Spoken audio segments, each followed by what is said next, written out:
Assalamualaikum teman-teman. Apa kabar? Semoga selalu dalam keadaan sehat. Amin amin ya rabbal alamin. Di video kali ini saya akan memenuhi tugas final teks mata kuliah akuntansi manajemen dengan mengangkat dua submateri. Materi yang akan saya bahas yaitu tentang yang pertama responsibility accounting, yang kedua penetapan harga transfer.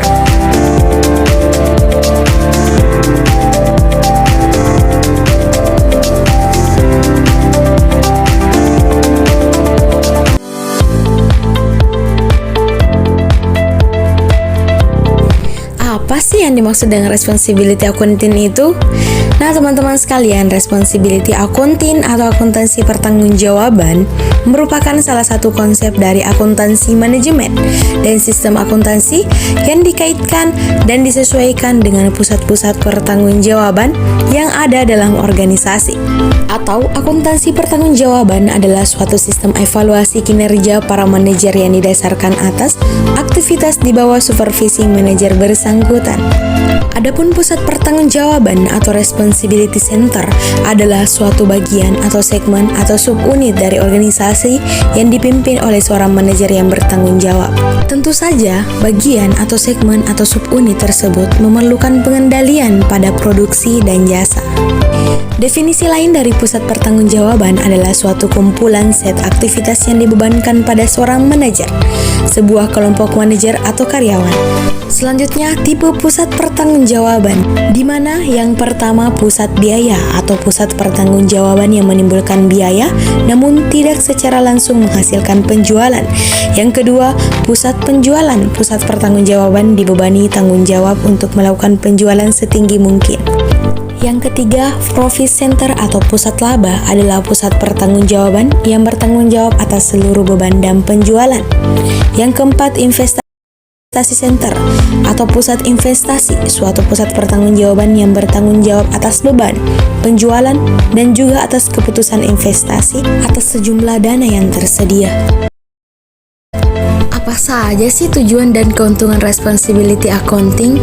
Menurut Robert N. Anton dan Roger H. Hermanson tahun 2011-57, dikemukakan bahwa tujuan akuntansi pertanggungjawaban adalah membebani pusat pertanggungjawaban dengan biaya yang dikeluarkannya. Berdasarkan tujuan-tujuan yang dikemukakan di atas, maka dapat disimpulkan bahwa tujuan dari akuntansi pertanggungjawaban adalah pengadaan evaluasi hasil kerja suatu pusat pertanggungjawaban untuk meningkatkan operasi-operasi perusahaan di waktu yang akan datang.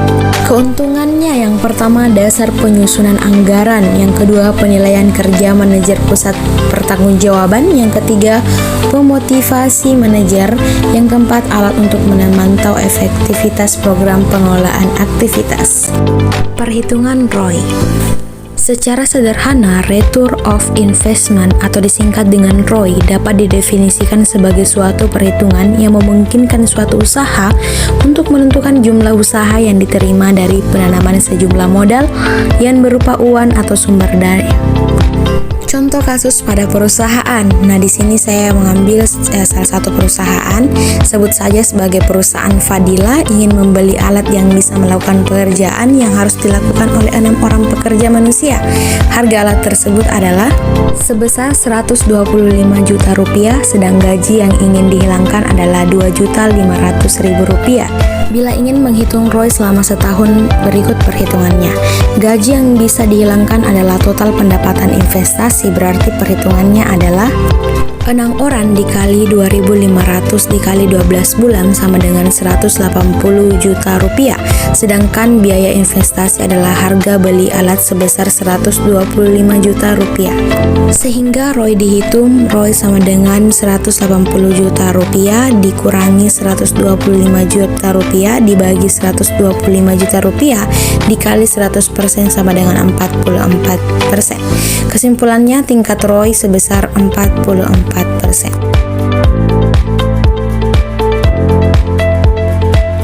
Apa sih yang dimaksud dengan penetapan harga transfer?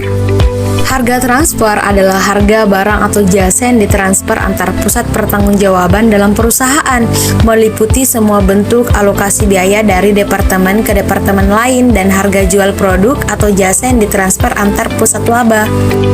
Catatan, biaya listrik, harga jual, produk, atau jasa yang ditransfer antar pusat laba atau divisi.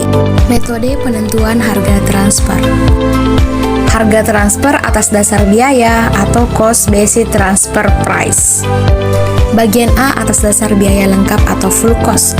Biaya yang dipakai sebagai dasar transfer adalah semua biaya untuk menghasilkan produk atau jasa sumber daya dalam keadaan siap untuk ditransfer atau full cost, biaya tetap plus biaya variabel.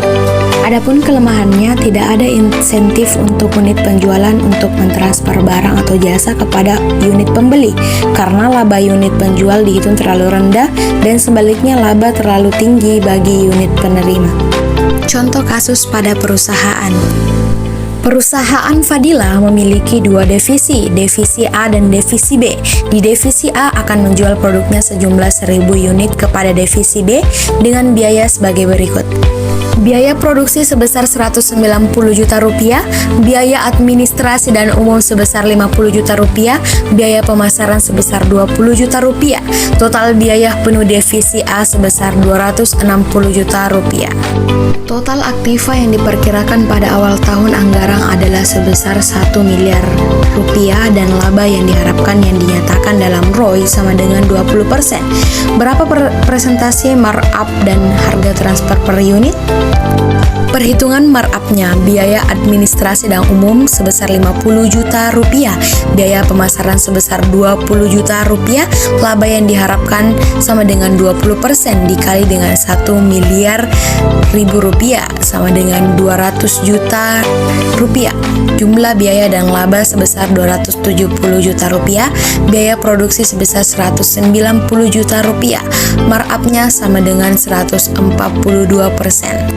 Perhitungan harga transfer, biaya produksi sebesar 190 juta rupiah, markup-nya sebesar 142% dikali dengan 190 juta rupiah sama dengan 269.800 juta rupiah. Jumlah harga jual sebesar 459.800 juta rupiah, volume produksi 1.000 unit, harga transfer per unit sama dengan 459.800 ribu rupiah.